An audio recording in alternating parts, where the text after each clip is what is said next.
Hello, and welcome back to Jenna Gets Creative. It's the third Friday of the month, and that means it's time for another Art Addicts Alliance upload. In the last month, between December's group upload and this one, we've said goodbye to one member who was feeling a little too overbooked, and we welcomed two new members. Welcome to Jen's Wild About Art and Aloria's Art. I'd also like to mention that we've made a couple changes to guesting and joining. We still have a 1 month at a time official guest position called the monthly featured artist, but we are no longer doing the automatically ongoing guest positions. We ended that program because it's a little unfair all around when long-term guests then apply to become members if they don't get in, or if maybe they did get in, but someone wasn't sincere with their vote because they felt pressured to let them in. So this month we are featuring our formerly ongoing guest made by Dawn as January's featured artist, and starting in February we will only have single month featured artists. As for the minor change to joining, we haven't changed the requirements, so to speak.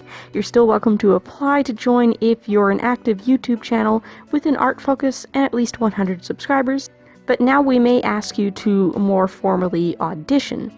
What that means is just that we want to see you unofficially do an Art Addicts Alliance video. Pick one of the recent topics, make a video as if you're our guest, and put it up on your channel, so we can pay more focused attention to that video when we vote.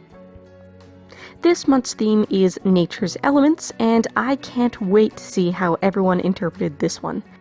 I know I cycled through several ideas before doing what I landed on, and I'll tell you a bit more about my other ideas in a sec. Quick reminder, absolutely everyone out there watching is welcome to cast a vote on our monthly themes. I do have the poll for February's theme linked down below, and last I looked we have two options that were very close in votes, so help us break the tie. If you're new here, I'd love it if you would subscribe and turn on notifications. I upload twice a week at minimum on Tuesdays and Thursdays, with bonus uploads some weeks. I'm trying to get into the YouTube partner program as soon as I can this year, and I'm on track to do that, so I'll be holding an international giveaway to celebrate once I qualify.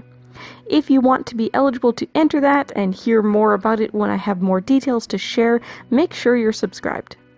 I've got a few collaborations planned outside of the Art Addicts Alliance as well, and I'd love to do a lot more collaborations this year, so feel free to get in contact with me if you're interested.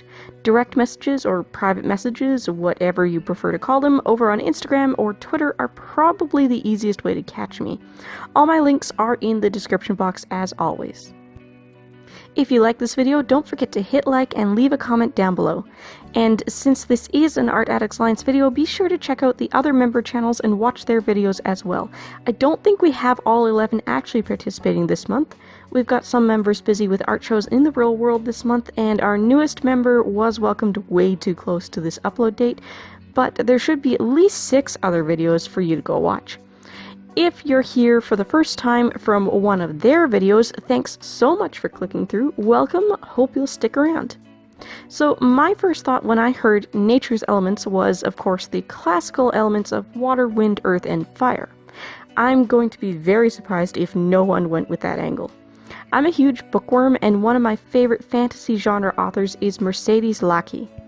One of her novel series is The Elemental Masters, where all of the plots of each book is loosely based around a well-known fairy tale or some other classical piece of literature like Sherlock Holmes, but the main characters possess some amount of natural-born affinity for magic associated with one of the 4 classical elements. So, a fire mage, for example, has magical abilities with fire and heat. They form bonds with fire elemental creatures like salamanders, and so on. Evil magicians tend to shift into dark magic that takes on an opposite quality of what they're supposed to be, so an evil mage with an affinity for fire might actually be working with ice.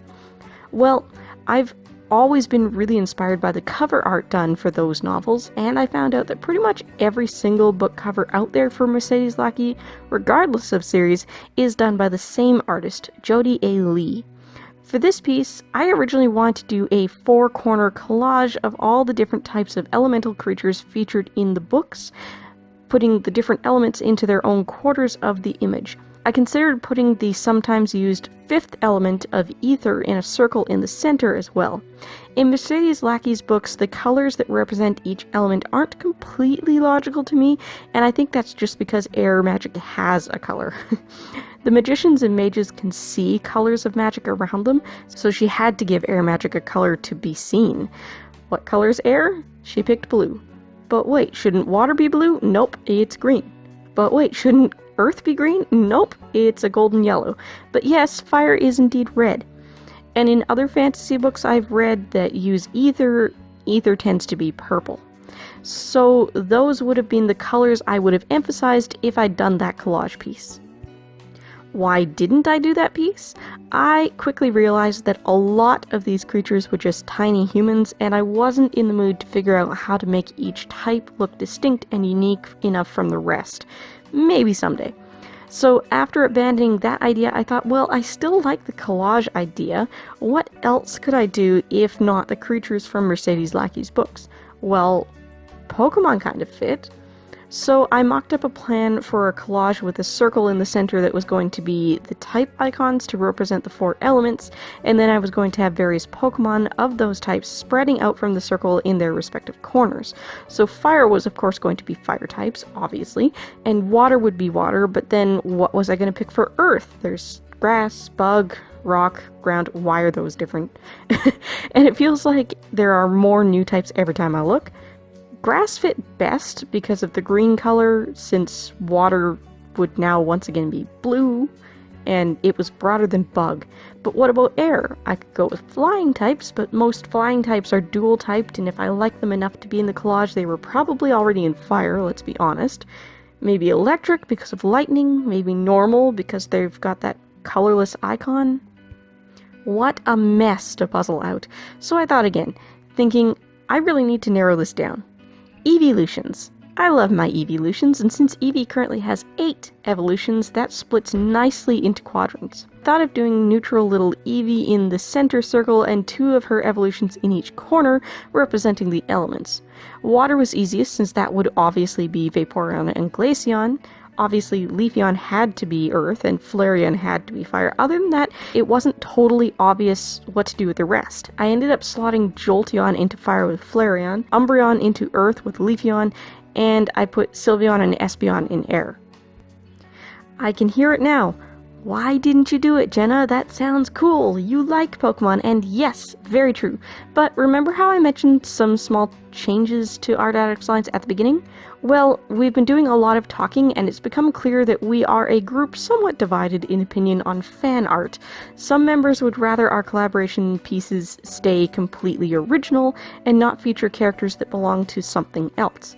So I considered that, and the fact that I did indeed do Pokemon fan art for Art Addicts Alliance just a few months ago in October, and I thought fair enough. I'll shelf that idea, do something completely original. This brought me back to square one, thinking about those Elemental Masters books and the awesome creatures that she features. That didn't mean I had to do fan art, because she mostly uses creatures from real-world folklore. Since I strayed away from this idea the first time because I was intimidated by the thought of doing the big collage right now, I decided to pick just one creature and do something inspired by that.